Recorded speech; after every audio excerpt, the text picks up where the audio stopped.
You know the image. It moves through the dark, totally stiff, relentless, arms stretched out, face ghostly pale, and it's hopping right towards you with this silent, chilling purpose.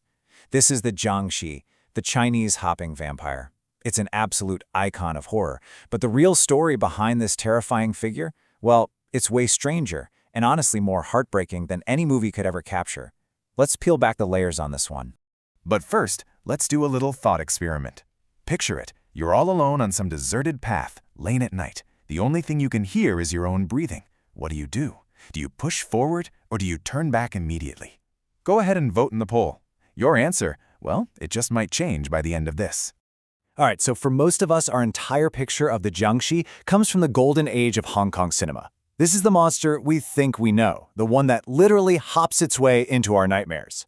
And if there's one film that put them on the map, it's 1985's Mr. Vampire. It took this piece of pretty obscure folklore and, as writer Kylie Fox put it, turned these creatures into full-blown movie stars. Seriously, it kicked off an entire horror comedy craze that just swept across Asia. But what does the name actually mean? Well, Jiangshi literally translates to stiff corpse, and that's the key right there. It's not just some random monster name, it's a body locked in the grip of rigor mortis. It's a chillingly simple and direct description of what you're seeing. So the movie version gave us this unforgettable checklist, right? You've got the fancy robes of a Qing dynasty official, the very specific hop with arms out for balance, that deathly pale skin, and of course, the classic yellow talisman that you slap on its forehead to freeze it right in its tracks. This is the Jiangshi of pop culture, but it is only the very surface of the story. To find the real Jiangshi, we have to peel back all those layers of cinema and look straight into the heart of Chinese folklore, into the very idea of what a life force is. And here's the most important distinction you can make. A Jiangshi isn't a brain-eating zombie, and it wasn't originally a blood-sucking vampire either. At its absolute core, it is a physical body being animated by a spiritual energy that just refuses to leave. And that energy is called qi, the vital life force. According to the legend, if someone dies with really intense, unresolved feelings, I'm talking deep regret or just pure rage, that powerful qi can get trapped inside the body. It becomes this corrupted energy that instinctively needs to replenish itself by draining the life force, the qi, from anyone who's unlucky enough to get too close. And this shows you just how much the myth has changed over time. The classic Jiangshi is basically a psychic predator, feeding on your very essence.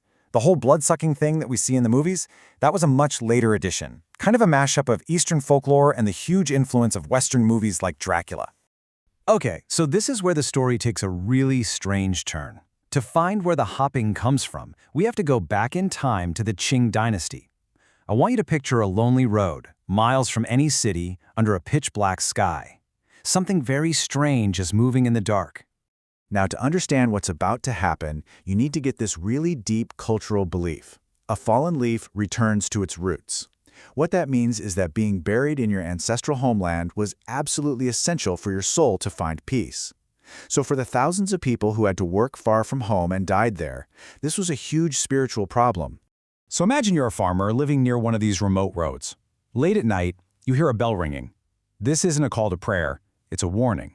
It means stay inside, lock your doors, and whatever you do, do not look. Seeing this procession was considered terrible, terrible luck. But one night, your curiosity gets the best of you.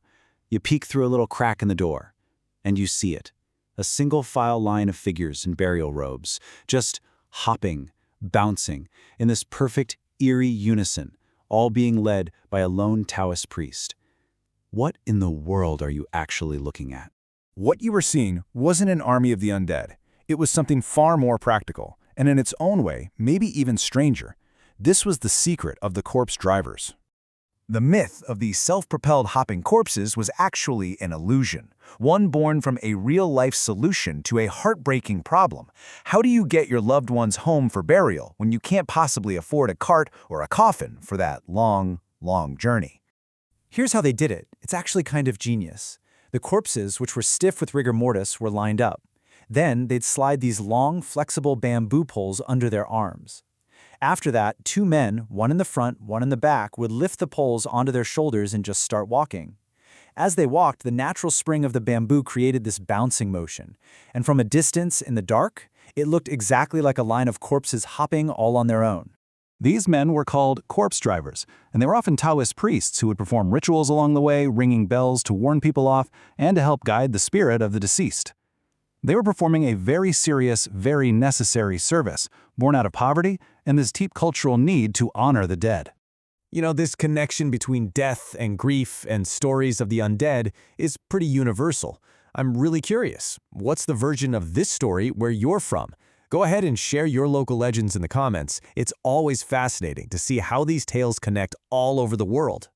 So how did this bizarre funeral practice become the kung fu fighting, blood-sucking movie monster that we all know and love? Let's trace that journey. Well, the idea of reanimated corpses had been in literature for centuries, with the first really big accounts showing up in the late 1700s. But it was in 1980 that director Sammo Hung mixed the legend with kung fu and comedy, creating the blueprint. Then 5 years later, Mr. Vampire perfected that formula, and a phenomenon was born that lasted for more than a decade. And the transformation for the big screen was dramatic. The chi-draining corpse from folklore became a blood-sucking vampire. The mindless body being led home became a pretty impressive martial artist. And that somber, lonely procession was replaced by thrilling action scenes and, of course, bumbling comedic sidekicks. And what about those iconic Qing dynasty robes? Yeah, that wasn't just a random fashion choice. The Qing were Manchu rulers, and a lot of Han Chinese saw them as outsiders. So for audiences in Hong Kong back in the 80s, dressing the monster up as a hated Qing official was seen by some as a quiet form of historical and political commentary, turning a symbol of old oppression into a monster you could finally beat. So when you boil it all down, what's the big takeaway here? This iconic movie monster didn't start as a monster at all. It began as a practical, really clever solution to a deeply human problem. The reality behind the legend, a story of grief and poverty and devotion, is honestly more compelling than the fantasy. And it just goes to show you that sometimes our greatest monsters are born from our deepest cultural values. And it leaves us with this final thought. How many of our monsters are just these complex stories we invent to help us make sense of the one thing we can never truly defeat: death itself? If you found this as fascinating as I did, share this with a friend who loves horror but might not know the real story. And definitely let us know in the comments which culture's myths you want us to dive into next. Until then, stay curious.